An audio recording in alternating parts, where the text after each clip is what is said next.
14 मार्च मंगनी। बयाना यानी कि डाउन पेमेंट एक प्रचलित शब्द है।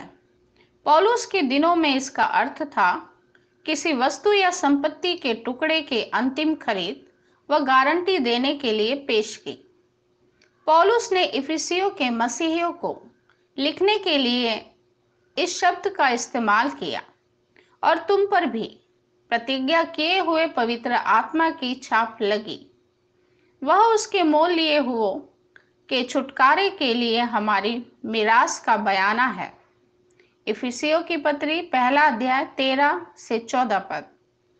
आज भी आप एक रियल एस्टेट एजेंट को बयाने के बारे में बात करते सुनेंगे।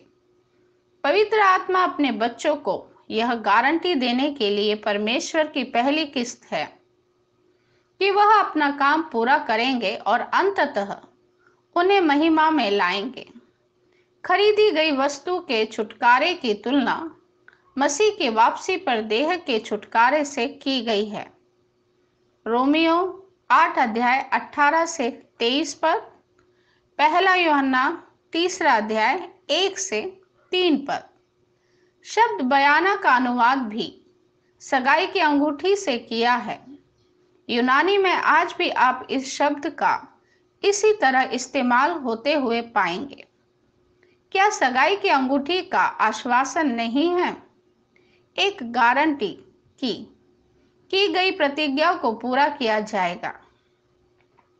मसीह के द्वारा परमेश्वर से हमारा रिश्ता केवल एक लाभ के उद्देश्य के लिए नहीं, बल्कि प्रेम का एक व्यक्तिगत अनुभव भी है। वह दूल्हा है और कलीसिया उसकी दुल्हन है। हम जानते हैं कि आएगा और अपनी दुल्हन को दावा करेगा, क्योंकि उसने हमें सगाई की अंगूठी के रूप में अपनी प्रतिज्ञा और उसकी आत्मा दी है। हम इससे बड़ा और क्या आश्वासन चाहते हैं?